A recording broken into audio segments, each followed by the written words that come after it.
So by now it should be pretty common knowledge that Caldera is one of the easiest and fastest ways to solo power level in Destiny 2 Edge of Fate, with it taking anywhere from 3 to 5 minutes to complete on average, depending on the variation, with the Fallen version being on the faster side and the Vex version being on the slower side.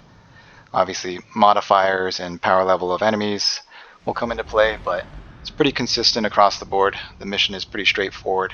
The first portion is just objective, so you just go from objective to objective, and then after that you can just go straight to the boss and kill the boss. So, pretty fast and easy way to get higher level gear. Obviously the modifiers come into play. Basically you just want to put on as many good modifiers as you can get away with and as few negative modifiers as you can get away with.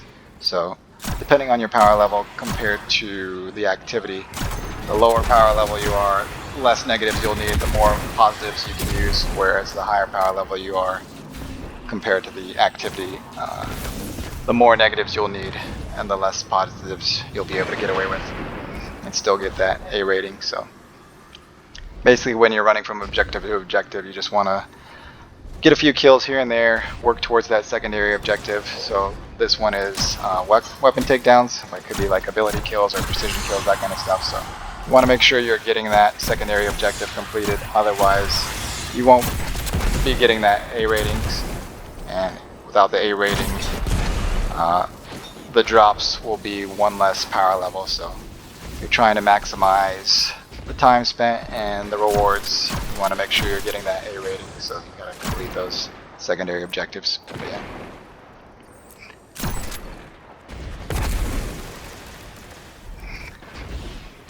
Clearing the enemies helps out here a little bit too, because when it spawns that exploder shake, the enemies can slow it down by shooting at it and blowing it up, but eventually it'll get there, even if you just run away. So, but yeah. Prior to level 200, the fastest way that I've found to level up is by doing the overthrows in the Pale Heart.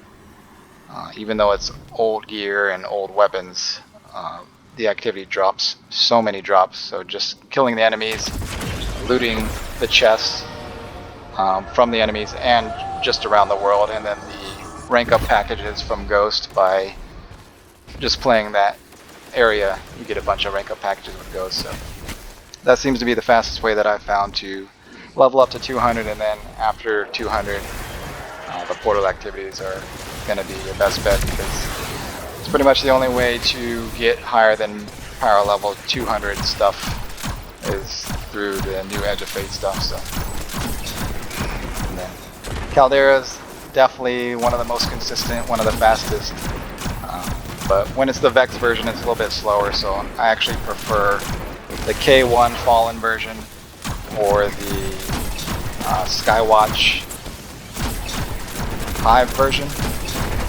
but the variations of those two aren't nearly as good. They take a little over 5 minutes, so it really depends on the variation, but when it's the Vex version of this one, usually the other ones are better, Skywatch and K1 Fallen. But yeah, thanks for watching. I'll see you guys in the next one. Peace.